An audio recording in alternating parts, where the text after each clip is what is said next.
কৃষ্ণ সকলোকে স্বাগতম জনাইছোঁ মোৰ এটি ভিডিঅ'লৈ আৰু আমি তিনিওজনী বাই ভনী আজি মেখেলা চাদৰ পিন্ধি লৈছোঁ বতৰটো যদিও বৰ গৰম আৰু কান্ধত লৈ লৈছোঁ এখনেই গামোচা আৰু গামোচাখন দেখিয়ে চাগে গম পাইছে আজি আমি এটি ধৰ্মীয় অনুষ্ঠানলৈ আহিছোঁ আৰু ধৰ্মীয় অনুষ্ঠানটো আছে আমাৰ ঘৰৰ কাষৰে নামঘৰত আৰু আজি ইয়াতে পালন কৰা হৈছে শ্ৰী শ্ৰী মহাপুৰুষ মাধৱদেৱৰ জন্মতিথি নামঘৰত সেৱাভাগ কৰি আহিয়ে পিছফালে অলপমান কাম কৰোঁ বুলি আহিলোঁ আৰু এইফালে আমি পাচলি কাটি আছোঁ আইসকলৰ সৈতে লগ লাগি আৰু যিহেতু এটা নিৰ্দিষ্ট বয়সলৈকে মহিলাসকলৰে হওক বা পুৰুষসকলৰে হওক মানে আইসকলৰে হওক বা বাপসকলৰে হওক এটি দায়িত্ব থাকে তেওঁলোকে কাম কাজে অনুষ্ঠানটিত সহায় কৰি দিয়া আৰু আমি তাকে কৰি আছোঁ আৰু এইফালে মটৰৰ সৈতে ঘুগুনি বনাই আছে আৰু এয়া জলযোগৰ কাৰণে যিহেতু পুৱাই চিৰা দিব আৰু চিৰাৰ লগত দৈ বা গুৰ নহয় ঘুগুনি দিব আৰু এইদৰে খায়ো ভাল লাগে আৰু অকণো বেছিকৈ খাবও পাৰি দেই আৰু স্বাস্থ্যৰ কাৰণেও কোনো ক্ষতি নহয় আৰু সেইবাবে এনেকৈ খোৱা হয় আমি ঘৰতো খাওঁ আৰু অনুষ্ঠানবোৰতো এইদৰে কেতিয়াবা চলোৱা হয়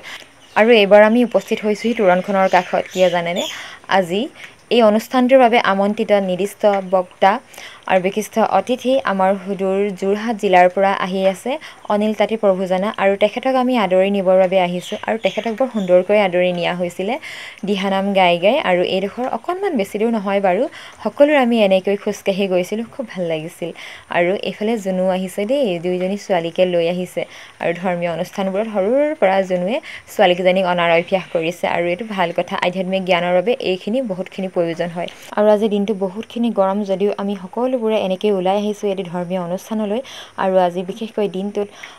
মনমোহন প্ৰভুজনা আৰু অনিল তাঁতী প্ৰভুজনাৰ মুখেৰে যি বাণী নিগত হ'ব সেইখিনি বাণী শুনি আমি কিছু কথা জানিম আৰু আজি দিনটো সাৰ্থক কৰিম বুলি ওলাই আহিছোঁ আৰু তেওঁলোক দুজনাৰ কথাৰে সঁচাকৈ আমি আজি বহুতখিনি উপকৃত হ'লোঁ বহুতখিনি নজনা কথা জানিলোঁ আৰু আধ্যাত্মিক জ্ঞানৰ বিষয়ে বহুতখিনি তত্ত্ব গম পালোঁ আৰু এইদৰে আজি দিনটো সফল কৰিলোঁ আৰু অনুষ্ঠানটোৰ পৰা ঘৰলৈ আহিলে আবেলি টাইমত আজি সৌদাই ঘৰলৈ যাওঁ বুলি ওলাইছোঁ কাৰণ বিহুত যোৱাই নাই সৰুৱাইৰ লগত যাম বুলি ভাবিছিলোঁ তাইও সময় নিমিলিলে আজি বোলো ডাঙৰাইৰ লগতে যাওঁ দুইজনী গৈ সৌদাই ঘৰৰ পৰা আহোঁগৈ কিন্তু তাত গৈ যে একো ভিডিঅ' বনোৱা নহ'ল পাহৰিয়ে থাকিলোঁ কথা পাতি হাঁহি থাকোঁতে আৰু এইয়া এটা পুৰস্কাৰ আনিব লগা আছিলে ডাঙৰাইহঁতৰ হুঁচৰি টিমৰ আৰু এই পুৰস্কাৰটো লৈ আহিলোঁ সৌদাই আনি থৈছিলে সৌদাই ঘৰত আমি সৌদাই ঘৰৰ পৰাই এইটো লৈ আহিলোঁ আৰু আজিৰ দিনটো এনেকৈ পাৰ কৰিলোঁ আৰু ইয়াতে ভিডিঅ'টোৰ পৰা বিদায় লৈছোঁ বাই বাই আকৌ লগ পাম নতুন